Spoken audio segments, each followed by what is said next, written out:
You're listening to the 95 Podcast from the team at 95 Network, where we host conversations specifically designed to support leaders in small and mid-sized churches.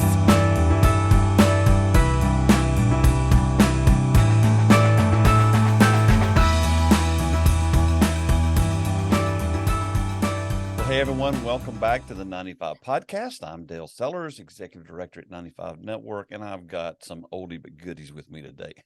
One of our original podcasts. Many of you will remember Austin Savage was on our team for a long time and helped me kind of grow the thing, and he actually was the guy who had the vision for starting the podcast. And today we have his folks on again, Mark and Jill Savage, and we've got some really specific things we want to talk about with them. But first of all, guys, how are you doing?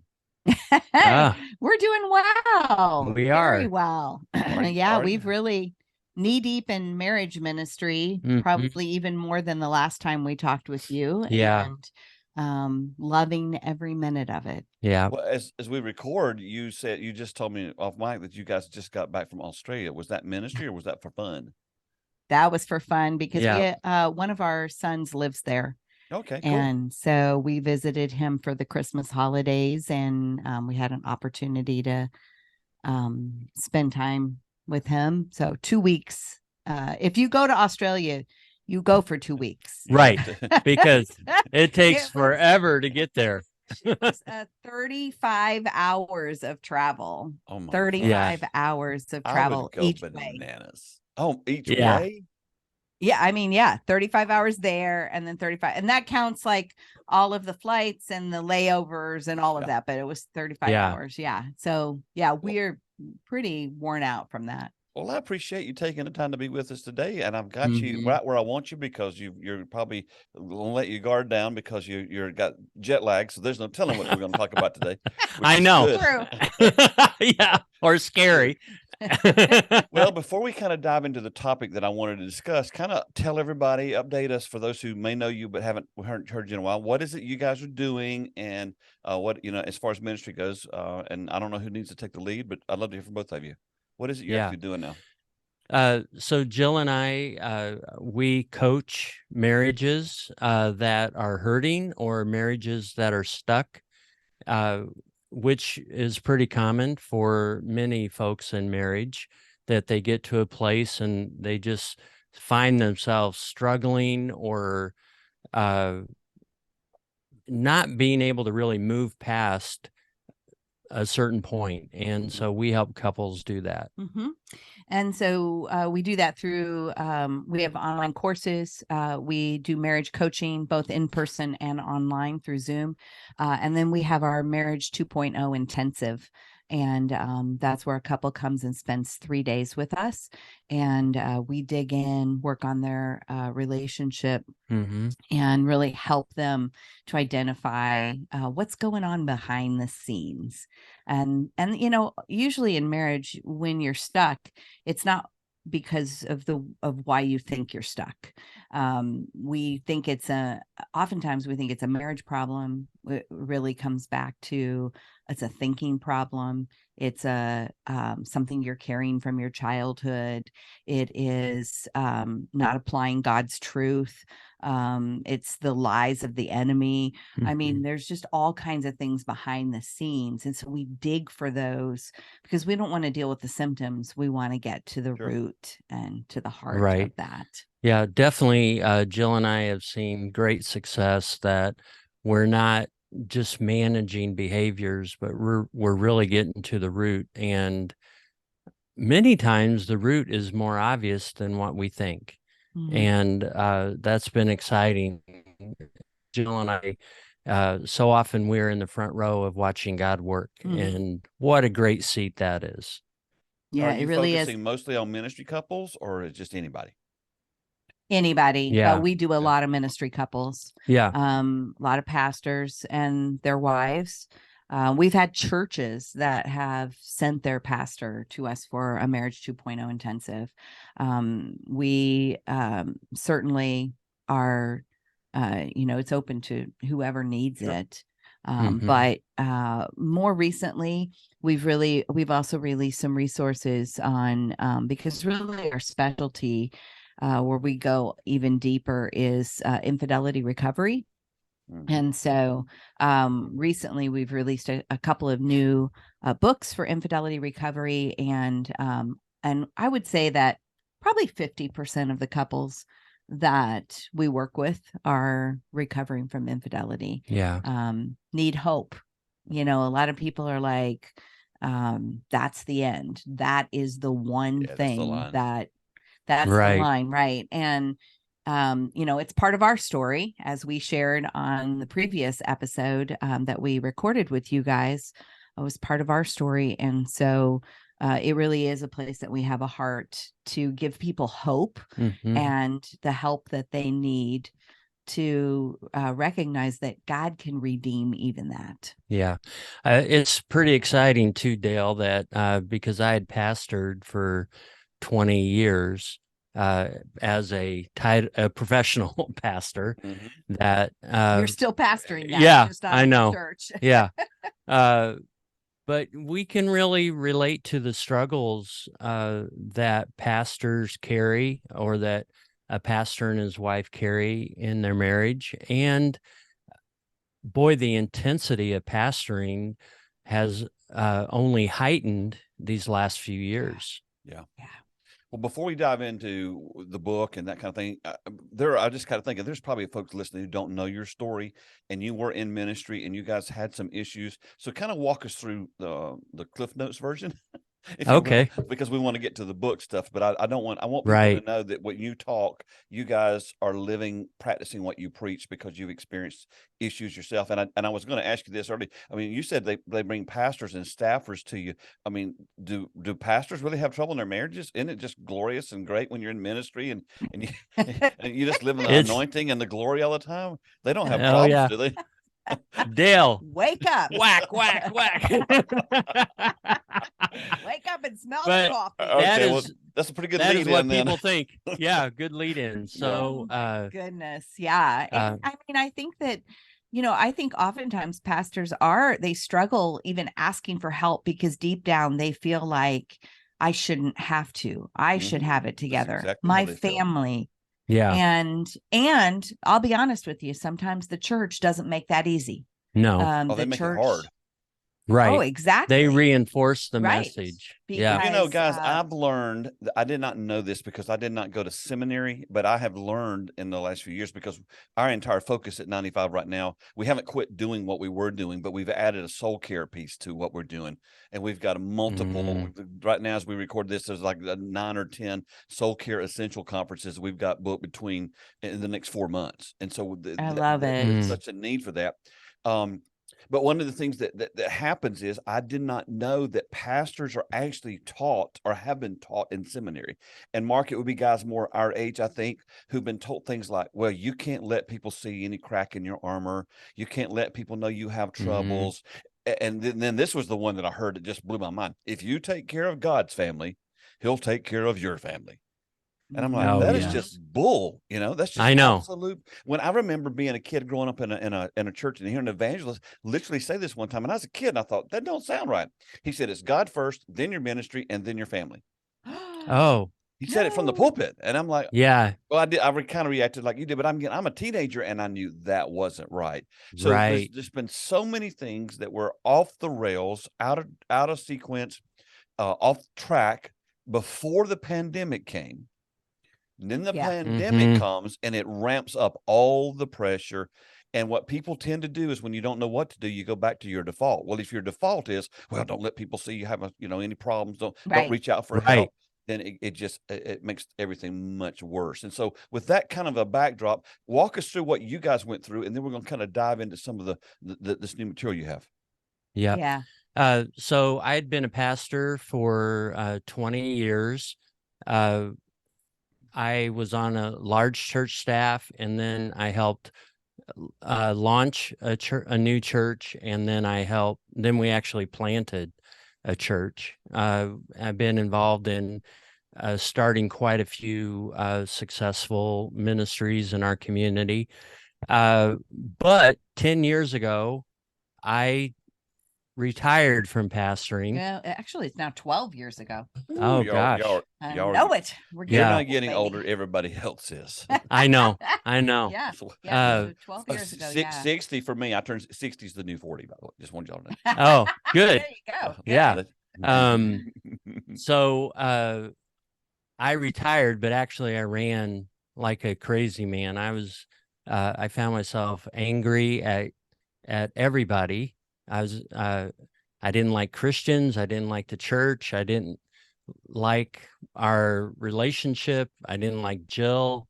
I was totally ticked off at God. And if you could think of some explosive words there to talk about that, that would be what was running through my mind. But and so anyway, but when I left the church, I didn't realize how much my identity was in pastoring. And upon leaving, I started a construction business, and it was a lot like Peter when he denied Christ and went back to fishing. I went back to carpentry, and yet I continued to spiral down because Emotionally and spiritually. I was just lost. And I was lost in my negativity. I was lost and consumed in all of these thoughts. And I found myself in a midlife crisis, affair included. I left Jill and the kids and moved out, and I was pursuing this other relationship. But the problem was I took somebody with me in that pursuit, and that was me, and I was a mess. I was an absolute mess. Yeah. And so everything was it was a dark year. That was from 2011 to 2012. It was a very, very dark year. And, when I knew Mark was not in a good place, but I had no idea how bad it was. Really? Like I knew he was struggling. And when I asked the Lord what to do, I really felt like God's call to me was to stand for my marriage. I want to ask you a question, Jill. You made me think of, I've never asked you this. Why do you think you didn't recognize how bad he was, how bad off he was? Because at that time, you have this national ministry. You're well known. You're doing all this stuff. Why did you not, if you have any ideas of, why would you not recognize that he was going through that? Yeah. I mean, I recognized he was going through it. I just didn't recognize the depth of it. I knew he was struggling, but I just didn't know the depth of the struggle. I would say the second reason is because I, at that point in my life, was an avoider. And an avoider avoids any depth of relationship. I didn't know I was. When we put the pieces of our marriage back together, when we created our 2.0 relationship, I had to come face to face with the fact that I was an avoider, and that was keeping intimacy at bay in our relationship. Explain and so an avoider a little more. Explain what that means, please. Yeah. So it kind of comes from the concept of attachment theory, and attachment theory is that we kind of fall into some categories on patterns, some relating patterns based upon our home of origin. Yep. And so I was raised in a loving home, loving family, but we didn't do emotions. So we were the buck up family. Okay. So you just bucked up. So when life was hard for Mark, my response to him was, "Hey, just buck up. Hey, this is life. Just buck up." So I wasn't connecting to his heart. Okay. I was in essence shutting him down, minimizing him, and that wasn't helping the situation. Now, I didn't cause the affair, but I contributed to the dysfunction in our marriage. Was it always there? That dysfunction? Yes. Yeah, because again, people used to think when we were growing up, because we're similar age, that's why I say that. Yeah. That if you got problems in your dating life, just get married, it'll solve them all. Oh, right. And so Right. basically what I tell everybody is, you over here's the guy and he's accumulated baggage, and here's the girl and she's accumulated baggage, and they get married and then just have a big old house full of baggage. Yep. Oh, right. That's counter to the way that I was raised and kind of what happened in our era. Did you think, Jill, again, you probably didn't even know you had this I didn't issue, know I right? had the 'Cause baggage. it was normal. No. Yeah. Okay. It was my normal. Gotcha. And that was so huge when I understood it. And when I mean, that was such a huge part of our healing journey. Mark had his own baggage and he had his own attachment style, which was very different from mine. Mm-hmm. And so he was more pleaser. He was more what we call an anxious attachment. I'm an avoidant attachment. And but here's the deal, Dale, is you're right. We had a house full of baggage. Everybody does. Sure. Everybody listening to this podcast We does. all do. We all do. But we don't have to keep the suitcases. Nope. We can learn to unpack them. Right. And that was really through the devastation caused by my affair. It was God really revealed to us how to stop putting Band-Aids on our struggles and to really find freedom from them. Yeah. And for me, I talk about baggage from childhood.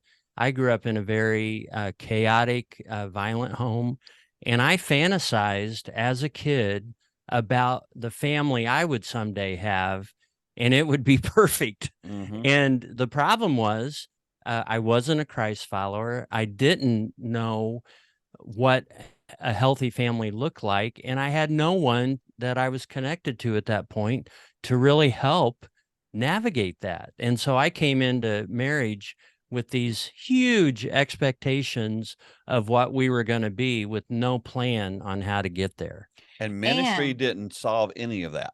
No. Going into ministry training, studying the scriptures, your formal training, it didn't even begin to touch that, right? It didn't. It didn't. No. And that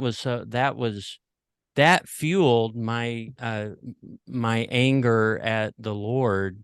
That, in fact, that was one of the statements that I would say to myself going into my midlife crisis was, I have spent my whole life believing that you would give me freedom, Lord, and I have none. I am as consumed today with me as I was as a young kid. And I'd been in and out of counseling for years, and but it was always a Band-Aid. Mark, what was the counseling focused on? Healing from your childhood. Healing most from of the childhood. There's an abusive dad. Is that what you're Yeah, saying? shame. Okay. Yeah. Abusive stepdad. So dealt with shame, rejection. Did you ever talk to Jill about any of that? Oh, yes, we talked a lot. I sure did. But we were not able to really get to the heart of it until our crisis. And honestly, we read a book that was a game changer for us. It was called How We Love. And it introduced us to the love styles. And all of a sudden, it was like, oh my goodness, this is it. This is us. What we have struggled with all this time, but nobody's been able to explain it to us like this. And I'm telling you, we inhaled the book. We now teach the concepts in the book.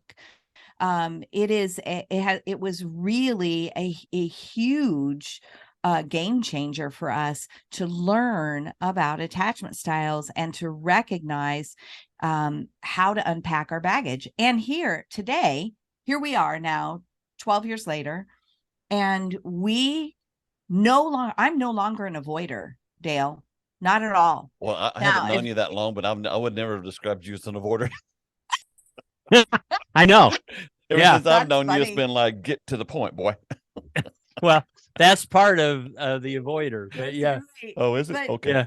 yeah. Well, because you're based on facts. You're Yes. always like about facts, not about feelings. Yeah. Okay. Now I'm balanced with facts and feelings. Yeah. And I'm not uncomfortable with emotion, and I can engage it, and I'm not afraid of it. Emotions are And not natural to you, though, are they? no. Okay, I had no idea where we were going today, so we're going to hang here. So the book, the 5 love languages, Yeah. and the thing about the love language book is you have to find out what your love language is, and you have to find out what your spouse's love language is, and then to minister to your spouse, you're supposed to learn how to do what they like. Isn't that hard? Mm-hmm. Yeah. Yes. Yeah. I mean, Because it's like the answer to the problem is becoming someone you're not in order to meet them where they are. And I'm assuming you guys figured out how to do that. So walk us through how we can figure all that out. Yeah. Man, die to self and surrender. Yes. Okay. Man, so big. Die to self and surrender. It is. It really is. And it also, it's an adjustment on both sides. Like, I can never be Jill. I have learned to truly accept and value what she appreciates and love her personality. But I'll never be her. And so I can go probably on a scale of 1 to 10, 10 being what Jill truly desires and wants. I could get there as a 7 or 8, and then she can adjust towards me so that together I'm meeting her need, her love style. Well, our love language. Love language. Yeah. Yeah, exactly. And what we have learned, especially with love styles, is, I said I'm no longer an avoider. That's because I'm a secure connector now. And I'm no longer a pleaser. Correct. Because I'm a secure connector. And Jesus was a secure connector. He was really the first secure connector. If you look at the life of Christ, you see the elements of a secure connector in him. And so the more we become like Jesus, the more secure we become. But we had to do some emotional work on that. And you're right. I have never been comfortable with emotion because it wasn't a part of the family that I grew up in. And that's where we're wet cement. Yeah. And a lot of people think, you know what, this is really interesting, Dale, is about, it's been a while since we've looked at these numbers, but I would say about 30% of the people that come to do intensive with us are 70 years or older. I know. It's because people are like, we stuck it out, but it sucks like it is, and we don't want to live our lives the rest of this way. Yes. Oh, that's totally, that's what we hear. Yes. And here we are dealing with 70-year-old people and going back to childhood with them and going, and they're going, oh my gosh, I can see it now.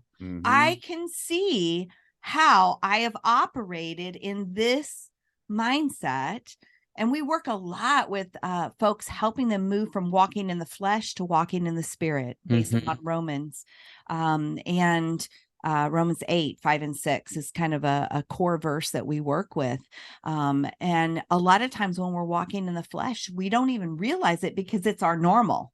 Right. But it doesn't make it healthy. And so, and it's even folks that are in their 70s, it's not too late. No. It's not too late.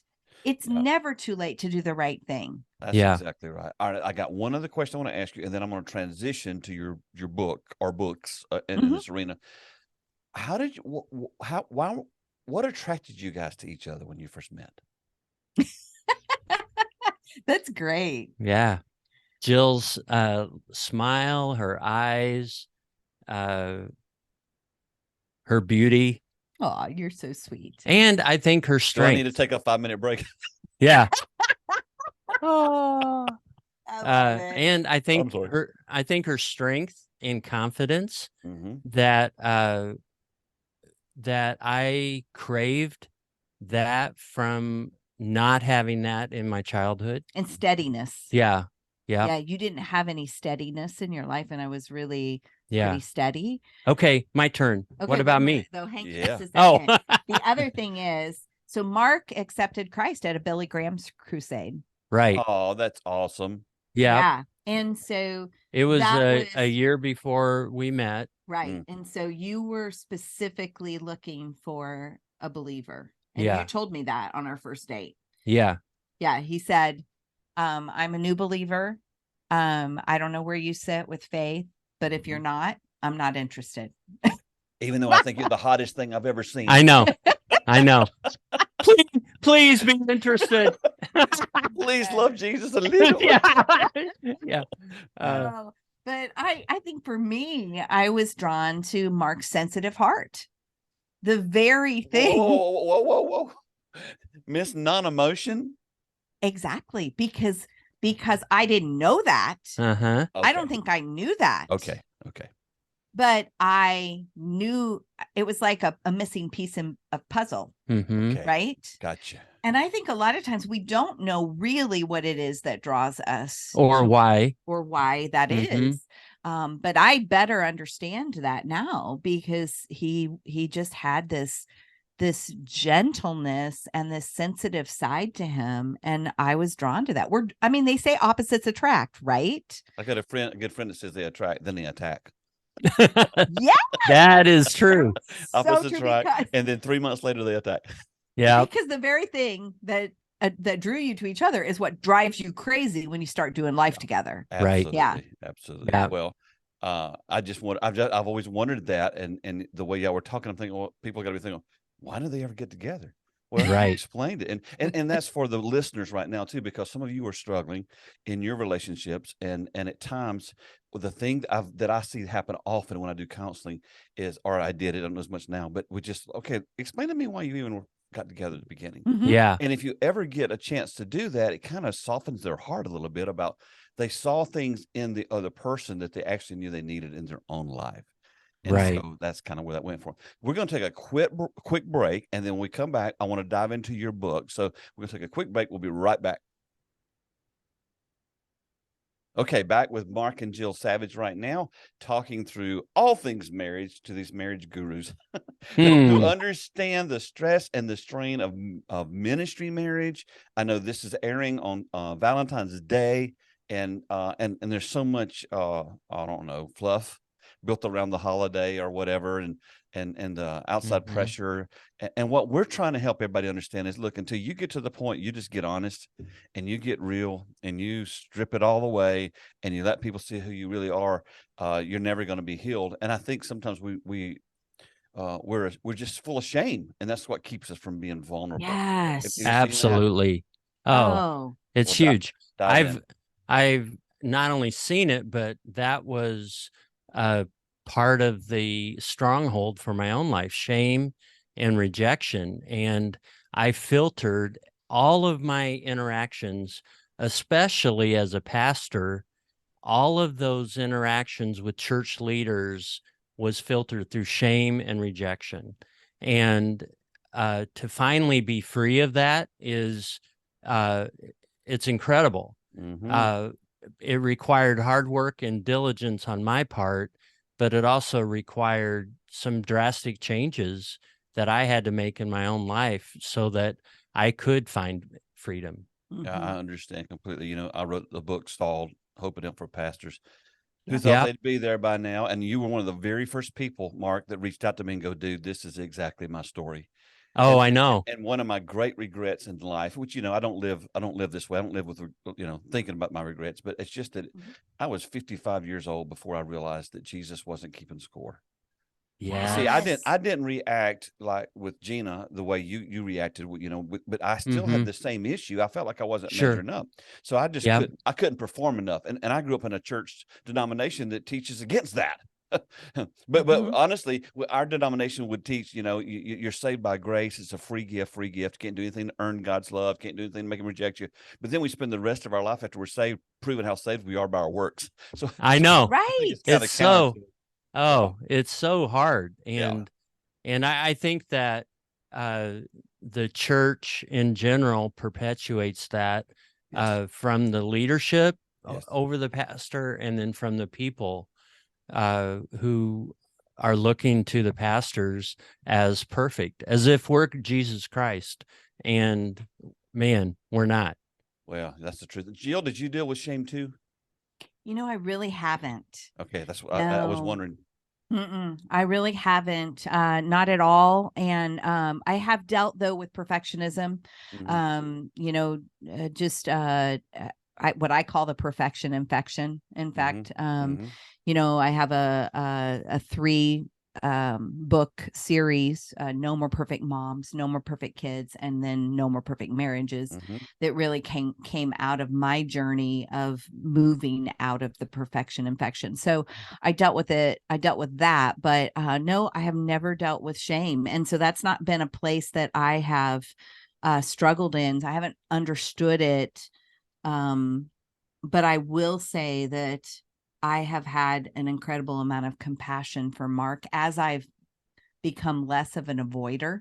I've had a greater amount of compassion for his own personal journey and understanding the toxic shame that many of us and that many people deal with. Right. When someone's an avoider, what's the end game in being an avoider? What do you think that if they think by avoiding things that it's all going to get better? Does that make sense? Yeah. Oh, right. Well, I would say most avoiders are very task oriented. And that also perpetuates perfectionism, because I'm going to get things done. I'm going to get it done person. So they're very task oriented. And really their goal is to accomplish tasks, but not to get into the feeling mindset, because in their mind, either feelings are weak or they don't matter. I used to say to myself, feelings, only facts matter. Feelings don't matter. Feelings don't matter. Feelings don't matter. Strange to me, being a woman. I know. Isn't that wild? It just, because typically women are nurturers and that kind of, but I've met many women that way. It just seems kind of, again, it's just how you grew up though. It is. And I will say most avoiders are men. And I don't know the exact percentage, but I've met a lot of fellow women avoiders as well. And so, my guess it might be something like, and I mean, this is just a shot in the dark, but 20% women, 80% men. Sure. A lot of times when we're sitting with another couple, I am more able to, to understand him because he's more the avoider, and Mark's able to understand the woman because she's more the pleaser, more emotional. Emotionally wired. And it's always been that way, that but I think that God put us together so that, one, I could help the wife. Yes. Understand her husband, and Jill can help the husband understand his wife.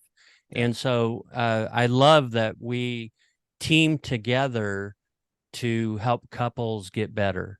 That's been huge for us. Well, when I did counseling, I wouldn't see the couple. I wouldn't see one of them. I wouldn't host the wife, or I wouldn't host the husband. I just said, I'm not going to give you an hour to sit and slam on them, and they're not here to defend themselves, because it's just interesting how the conversation goes differently when they're sitting in the room. Right. And, and I was thinking too, I've of course, I've been doing this for a long time now, over 40 years, but it seems to me that a lot of the pastors that I see who have lots of problems are more the avoider type guys that just, and ladies too, that just, it's my way or the highway and that kind of thing. And they don't really raise up discipleship and create community within their churches. We're going to run out of time, so I got to shift here a little bit. Talk a little bit about your new book. I want, or your new books. What do you have here? Yeah, well, we created 2 new books. They're specifically for people that are recovering from infidelity. Okay. One is My Heart is Broken. And that is for the person who obviously has been betrayed. Your next steps for when your spouse is unfaithful. Mm-hmm. I wrote that. And then Mark's is I Really Messed Up. Your next steps to heal your marriage after an affair. So you guys have been able to solve all those problems in 2 books. We Be able to solve all those problems. I don't know about that. Well, it's a starter point for people to normalize what people are thinking and feeling, but then also to give some direction, like to clear next steps, to give There you hope go. and an impetus towards healing. Yeah, and they're small books. They're designed that way because when you're in crisis, you're not in a position to be able to read anything that has any type of length to it. So they are small. They're designed to be a quick read. Yeah. But it just gives people a starting place. Mm-hmm. So And Jill, walk us through your book, My Heart's Broken. Give us an overview of that, and then I'm going to allow enough time for Mark to give us an overview of the other book. Yeah. Okay. Well, My Heart is Broken. Really, honestly, it is calling people to Christ. It's calling that person to Christ, that their world has been turned upside down, but their God hasn't changed. And so it's really helping them to connect with the God who's going to lead them through this, who's going to tell their heart what to do. And really part of it is, when you are betrayed, I mean, emotions run rampant, right? And it is, I mean, even for the non-emotional me, I was an emotional wreck, right? I'm an emotional wreck. So, you do not want to make decisions based upon emotion. You want to make decisions based upon God's truth and how the Holy Spirit leads. So that's really the heart of what I initially do. And then I give them practical steps, such as taking care of yourself in the midst of this, accepting help. Your world is turned upside down. What do you need to do to accept help from those around you? A big message that's really important to me. I have a short chapter is you need to understand this isn't about you. This is huge. A phrase that I share with people that are dealing with betrayal that I think is super important is, this is not a rejection of you. This is a reflection of what's going on inside of them. Yes. And so I really help them to really drop their anchor in God's word, draw close to the Lord, because they're going to get their marching orders from him. And then to get their perspective into a place where they're not making this all about themselves, because the minute they make it about themselves, then then all of a sudden it is, you're kind of battling the wrong thing. They really haven't Mark didn't do that to me. I understand that he betrayed me, but it was not a direct rejection of me. It was a reflection of the chaos that was going on inside of him. I gotta ask you. Okay, so the majority of the people who listen to 95 Network, the pastor setting is the pastor's a man, and the lady and his wife is a female. We do have some female pastors, so I understand. But in this particular case, who does the pastor's wife reach out to if she's going through? Because they feel so alone already. I know, Dale. Right? Who do they reach and that's out to? that's honestly why we're doing what we're doing, because often they reach out to me, and because I'm safe. I'm not in their church. Yeah. And that's part of the reason we created these. Who does a pastor reach out to? Same thing. They reach out to Mark. Things are changing in a sense right now because of the pandemic. There are ministries like we're connected with some ministries like the Full Strength Network that are providing counseling, anonymous counseling. So there are some shifts in that direction. But ministry to a pastor's wife, specifically a female pastor's wife, is so lagging behind. And I don't think most pastors are even aware of how lonely their wife feels. And so that's why I wanted to ask you that. We're doing some other things in this space in 95 Network to specifically address this issue in the days ahead. But I just, so what I want to say to you, if you're listening now, if you are going through this and your wife has no one to turn to, please have her contact Jill. Yeah. And all her contact information will be in the show notes. So, gosh, we could talk for hours. Shifting to you, Mark, for a minute. Talk a little bit about, hey, I caused this? Is that what it says? I really messed up. Yeah, I really messed up. Okay, so walk us through that. If I was in a non-Christian setting, I would call it a different book. I tried to get that passed, but anyway. I don't think you're going to get that through. I know. But so what I deal with in this book in a very direct way is what was I thinking? And so I listed out all the different. What are you thinking for the reader? For the reader, what are you thinking? And kind of help him or her unpack the direction that thinking will lead. And then I come back to faith, that I had really, I hadn't lost faith, but I was spiritually a mess. And that restoration came in surrender. When I surrendered to the Lord to really be the leader of my life. Which you would think as a pastor, that would have been the case, but right. One of the and as a pastor, I would how much it isn't. I know. And if you would have asked me years ago, was I surrendered to Jesus Christ, I would have said yes. But when all hell broke loose in my life, the reality revealed itself that I really wasn't a surrendered man. And so I walked through what does surrender look like very practically, and how do you and the truth that Jesus Christ loves you and is not rejecting you, is not condemning you, and then what about your heart? How does a person who at one point they're, in my case, wearing a scarlet A for adultery on my chest, how do I redeem my heart? How do I restore my heart? How do I partner with Christ? And so, and then what are my choices moving forward? How do I... practical perspective, how do I interact with my spouse? Yeah. And my question is how you build trust. Yep. Absolutely. Yep.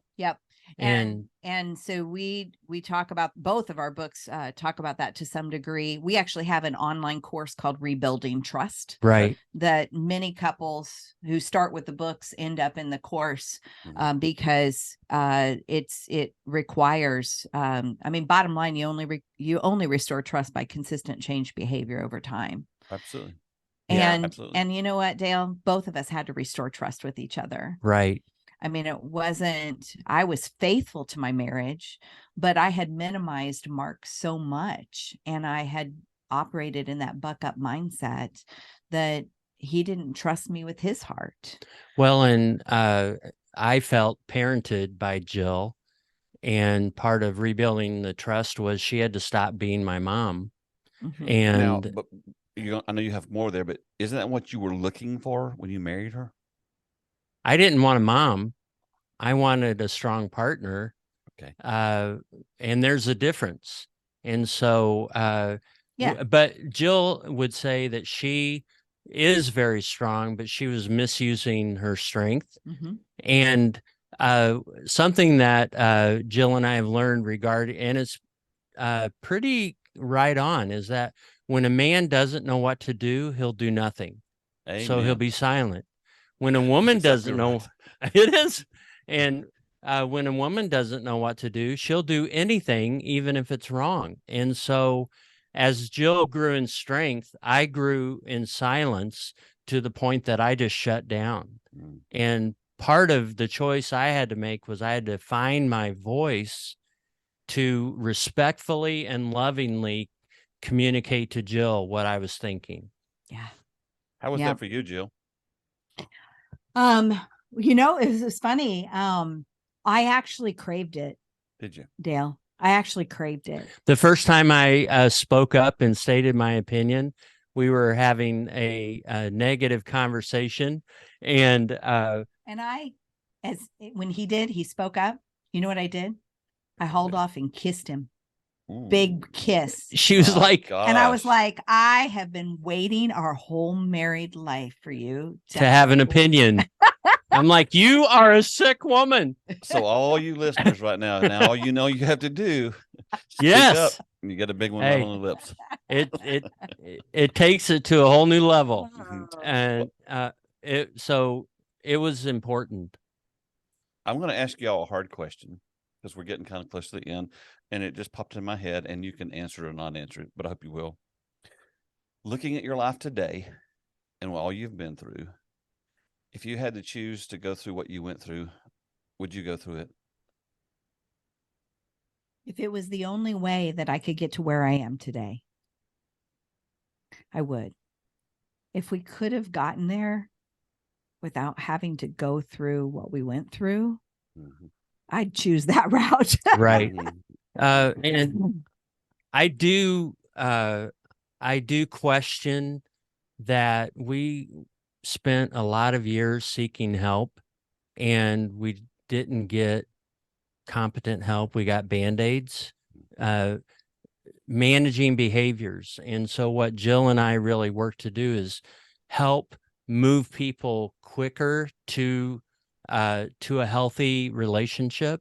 And so I'm the same with Jill. If we had to do it all over again and had no other help or way, yes, I would do it again. Because I love our life now. I love our life now. I love our marriage now. If I could do it differently, I would totally do it differently. Of course. But definitely we both love our life and we love what God is doing with us together. Well, as I said, I've been in ministry over 40 years. The majority of I literally had a chance to work with thousands of pastors. And one of the things that breaks my heart is that we have not had anybody to turn to about real issues. And you ended up down the road you went down because at the end of the day, there was no one you could trust. There was no overseer in your denomination. If you came to them with problems, they just kicked you out and put somebody else in your place. Absolutely. And the lack of soul care for pastors, the lack of soul care for pastors' wives, the lack of soul care for ministry leaders as a general rule. I mean, I know a lot of people that I've worked with over the years that they're in the larger churches, and I've been always amazed at the way in the larger church they'll wear you out. They'll wear you out, and then you drop dead, and they step over you and go, "Gosh, what happened to them?" and keep going. Yeah. Yes. And I do believe that we're moving into a season. I hope we're moving to a season where we start caring for each other better. I'm thrilled to hear that you guys are doing the soul care. Yeah. I really am. Yeah, definitely. I think that is way overdue and much needed in ministry circles. Well, and our focus isn't necessarily on your spiritual life. It's really on practical stuff. Yes. Right. Because, everybody, it's well, because it's not, and that was the one thing, you're not really taught that in seminary. You're taught the theology. Yeah. You're taught all of that. You're not taught the psychology, the soul part of your world. And guess what? When you learn to take care of your own soul, when you heal and unpack your own baggage, you become a much more effective minister. Right.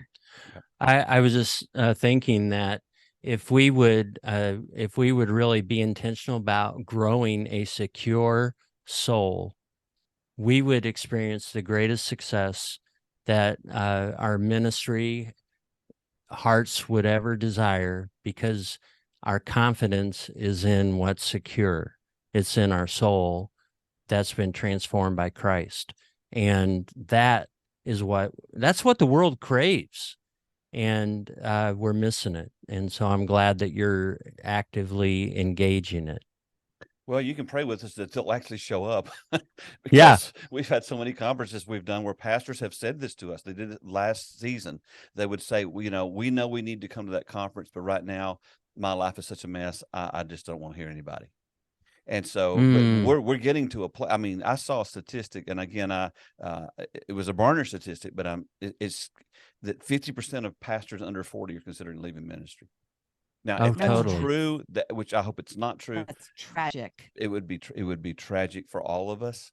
And so part of why I wanted you on today, obviously I wanted to focus on Valentine's today, but I wanted to give our listeners a resource, someone who can help them, someone who isn't going to give you I've said this before, but I always heard John Maxwell say he would never go to himself for counseling because he would just listen to the problem, go, okay, here's 3 things, fix it, be gone. Yeah. All right, who's next? That's not how you solve problems. No. But having people who actually walked through it, who survived, who've got the battle scars, and who are on the other side. And I this is appropriate. I've never seen you guys so much in love as I am today. Oh, cool. I've stayed in your home. Gina and I stayed with you guys for a few days when we were up and doing some ministry there, and we've talked back and forth, and we've done Zoom calls, but there's a new community with you that I've not seen before. It could be just the jet lag from Australia, but I don't think that's what it is. I don't think so either. I don't think so either. But yeah, I would say our love continues to deepen. There's no doubt our love, our partnership. Just continues to deepen. So if you're listening today, there's hope for you. Okay, we're wrapping it up today with this question we ask everyone, and I want you both to address it. As you're listening, we got hundreds of small church leaders and ministry folks involved listening today. What's a word of advice, encouragement, wisdom, or hope? If you were sitting down drinking a cup of coffee with somebody today, what would you tell them today? Mark, you go first. That the key to a successful life is surrender to Jesus Christ. And when you choose to surrender, he's going to fill you up abundantly with hope and confidence and courage and a steadiness that you have never had. Jill? Yeah. There's nothing too big and too broken that God can't redeem. Right. And there's nothing too big that he can't provide for. And so we've got to keep that perspective. If you need help, I would highly recommend Mark and Jill Savage. I'll have connection points in the show notes. If you can't find those, you just email me, Dale at 95 Network. I'll connect you to them. But pastor, leader, maybe just random person listening today, you don't have to keep living this way. I never will forget. I heard one famous pastor was in a bad situation, and he had a friend take him to a restaurant one time, and he sat in the restaurant, and the friend just looked at him. It was very, very quiet, a very stressful thing, and the guy just looked at him and said, you don't have to live this way any longer. Yeah. You don't have to live this way any longer. You don't have to live this way. Just kept repeating it till this guy finally broke. And so for you listening right now, maybe you're pulling your car over right now going, I can't handle this anymore. There's help. There's hope and help for those of us who thought they'd be there by now. It's available. Thank you both for taking the time to hang out with me today. It's been both, and love your ministry, and I love seeing you be an example of what Jesus can do if we'll surrender, as you said, Mark. Cool. Thanks for listening to the 95 Podcast. We look forward to sharing another episode with you next week. In the meantime, visit our website at 95network.org. The website is loaded with great resources created for small and mid-sized church leaders. Until next time, have a great week.